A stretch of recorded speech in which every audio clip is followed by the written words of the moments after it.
आज हम बात करेंगे डायबिटीज़ मेलिटस के बारे में। आमतौर पर इसको हम शुगर भी कहते हैं। सबसे पहले हम देखेंगे कि डायबिटीज़ क्या है। जो कुछ भी हम खाते हैं वो हमारे पेट में जाने के बाद इंटेस्टाइन के थ्रू ब्लड कैपिलरीज में जाता है। जो भी हम खाते हैं वो सब ग्लूकोज में कन्वर्ट होकर खून में जिस सेल को ग्लूकोज की जरूरत हो वो इस सेल को मिल जाता है। ग्लूकोज को सेल में जाने के लिए इंसुलिन की जरूरत पड़ती है। जिस सेल पर इंसुलिन नहीं जुड़ी होगी इस सेल में ग्लूकोज अंदर नहीं जा पाता, और जब सेल ग्लूकोज को यूटिलाइज ना कर पाए तो इसको हम डायबिटीज का पेशेंट कहते हैं। Sign and symptoms of diabetes के पेशेंट को बहुत ज्यादा प्यास लगती है। जब मरीज ज्यादा पानी का इस्तेमाल करेगा तो इसको यूरिन भी ज्यादा आएगा। एक्सट्रीम हंगर यानी पेशेंट को भूख ज्यादा लगेगी। मरीज को थकावट महसूस होती है। जिस पेशेंट में ये सब सिम्टम्स पाई जाए इसको डायबिटीज का पेशेंट माना जाएगा। Mechanism and causes of diabetes. जब हमारी बॉडी में ग्लूकोज का लेवल बढ़ता है तो हमारा ब्रेन पैंक्रियाज को सिग्नल देता है।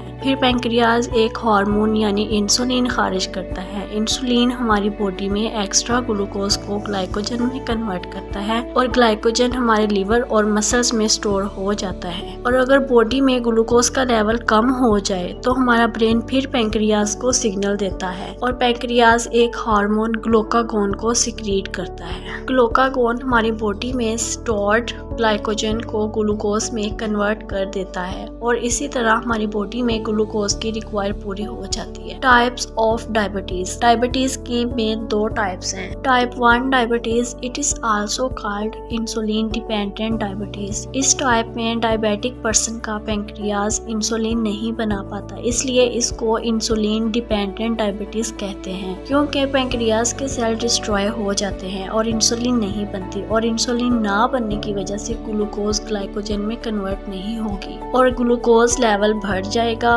और शुगर हो जाएगी। Type 2 diabetes, it is also called insulin independent diabetes. Type 2 diabetes में इंसुलिन तो बनती है मगर इंसुलिन के रिसेप्टर काम करना छोड़ देते हैं। इसमें इंसुलिन के रिसेप्टर डिस्ट्रॉय हो जाते हैं तो कोई भी सेल ग्लूकोज को कैरी नहीं कर सकती। इस कंडीशन में भी ग्लूकोज का लेवल बढ़ जाएगा। इसमें इंसुलिन तो बनती है लेकिन बॉडी के सेल यूटिलाइज नहीं कर पाते। अब हम बात करेंगे treatment of diabetes. Type 1 diabetes में मरीज को इंसुलिन का इंजेक्शन इंजेक्ट किया जाता है और फिर बॉडी में इंसुलिन का लेवल नॉर्मल हो जाता है। टाइप 2 डायबिटीज में मरीज को मेटफॉर्मिन नाम की या और दूसरी ड्रग्स दी जाती हैं। ये ड्रग्स हमारे इंसुलिन के रिसेप्टर की सेंसिटिविटी को खत्म करते हैं और इंसुलिन का लेवल नॉर्मल हो जाता है।